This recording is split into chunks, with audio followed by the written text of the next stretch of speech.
Today's pronunciation lesson is contrasting the sounds I and A. First, I will use each sound in a word.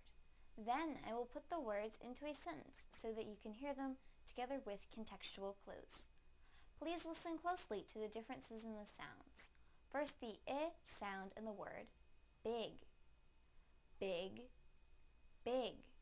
Now the A sound in the word bag, bag, bag. Now I will use them both in a sentence. That bag is big. That bag is big. That bag is big. Thank you for watching CartoonEnglish.tv's pronunciation lesson. Come visit our website for free lessons, games, and chat. Bye!